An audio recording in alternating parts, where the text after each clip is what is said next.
আলিম ওলামারা খারাপ এটা আমি বলবো না, তারা ভালো, তাদের মধ্যে 2-4 জন থাকতে পারে একটু উগ্রভাবে কথা বলে। একজন শাইখ ইনায়াতুল্লাহ আব্বাসী শাইখ, ওনাকে আমি বলবো যে আজকে যদি আপনার ছোট ভাই তো আপনার সন্তান হুজুর, আপনার ইনায়াতুল্লাহ আব্বাসী হুজুরকে বলতেছি যে আপনি তো আপনাদেরকে, আমরা কিন্তু আপনাদের ওয়াজ শুনি, আমরা কিন্তু আপনাদের ভক্ত, আপনারা হয়তো জানেন না।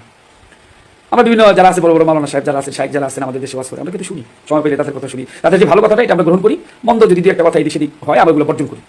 তো আমি আব্বাসী হুজুরকে বলবো যে আজকে যদি আমার মানে আমি আপনার ছোট ভাই হইতাম, আবুল সরকার সাহেব যদি আপনার ছোট ভাই হইতো অথবা আপনার ছেলে হইতো, আপনি হয়তো তারা বুঝাইতেন, তারা আপনি বুঝাই বলতেন যে এটা ভালো করে নাই, কিন্তু যেভাবে বলতেছেন আপনারা, এটা আসলে বিষয়টা আমি জানি আপনারা জানেন, আমাদের চাইতেও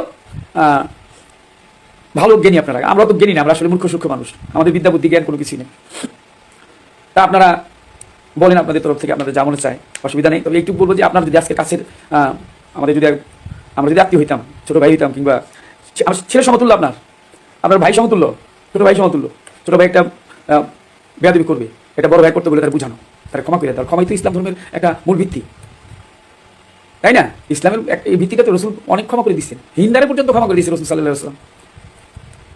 আমরা জানি না, আমাদের যেহেতু অনেক বেশি জানেন, আমরা কিছুই জানি না, আমরা অজ্ঞানী সজ্ঞানী মানুষ, মূর্খ সূক্ষ্ম মানুষ। তো আমি যে কথাটি বলার জন্য আসছি অনেক দূর পর্যন্ত গড়িয়ে গেছে। আমার কাছে তো প্রতিদিন মানে আমি দিনে ঘুমাতে পারি না, ফোন আসতেই থাকে, আমি ছোট একজন মানুষ। আমি বলবো যে মানিকগঞ্জের মানুষ যারা আছেন, যেহেতু মানিকগঞ্জে ঘটনাটা ঘটেছে, আপনারা 5 জন মুরব্বী আপনাদের যে আলিম ওলামা আছে তাদের থেকে 5 জন মুরব্বী ডাকেন, এবং আমাদের পক্ষ থেকে 5 জন মুরব্বী থাকুক, বসে এটা একটা মিট করেন। আর আমার আবুল সরকারের কষ্ট দিয়ে না, আপনারা একটা বাউল মানুষ, শিল্পী মানুষ, আমরা কারো মাথা বাড়ি দিয়ে যাই না, আমাদের অভ্যাস নেই, চরিত্র নেই, আমরা আমাদের গুরু যা শিখেছি আমরা সেই কথাগুলি বলি বেশিরভাগ। তো আপনাদের 5 জন মুরব্বী ডাকেন আলিম ওলামাদের পক্ষ থেকে, আমাদের 5 জন মুরব্বী, আমাদের যেমন ফরহাদ মজহার মহোদয় আছেন, আমাদের মোস্তফা সরোয়ার ফারুকি ভাই আছেন, আমাদের উপদেষ্টা, এরকম লোক কিছু ডেকে, জ্ঞানী লোক আপনাদের মধ্যে থেকে ডাকেন কয়েকজন, ডেকে আপনারা একটু বসেন, বৈশা একটা আলোচনায় আসেন।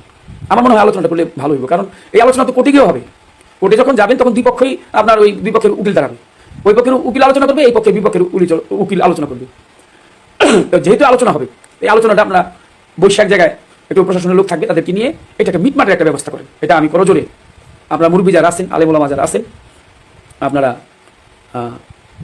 আমাদের গুরুজন যারা আছেন, তারা বসে এটা একটু মিট করে দেন। এটা বাউল মানুষ, কারণ জেলখানায় আমিও মিথ্যা মামলায় জেলে গেছিলাম, আল্লাহ মাফ করুক, ওই জায়গায় যেন মানুষ না যায়, ওই কাজ যেন না করে। এটা যিনি গেছে যে জেলখানায়, সে বুঝতে পারবে যেটা কি একেবারে খুব ইয়ের জায়গা। তার ভাগ্যে ছিল হয়তো এটা। আমি আবারও উদ্যত আহ্বান জানাবো, আমরা বসে একটা আপনাদের যে আলেম ওলামা যারা আছেন, মুরব্বী যারা আছেন, তারা মানিকগঞ্জ থেকে, যেহেতু ঘটনার সূত্রপাত মানিকগঞ্জে, আপনারা বসে আমাদের যারা আছে মুরব্বী, আমরা তাদেরকে বলবো, অনুরোধ করবো যে তারা যেন একটু যায়, গিয়ে বসে আপনারা দয়া করে জিনিসটা একটু মিটমাট করেন। আর বাউল থেকে আর আঘাত করেন না, এটা কি মারবেন, আমরা তো এমনি মরা মানুষ, আমাদেরকে মাইরা লাভ কি? ভুলের মধ্যে কিন্তু কেউ না, আমারও ভুল আছে, ভুল ধরতে গেলে তো পদে পদে ভুল, কথায় কথায় ভুল।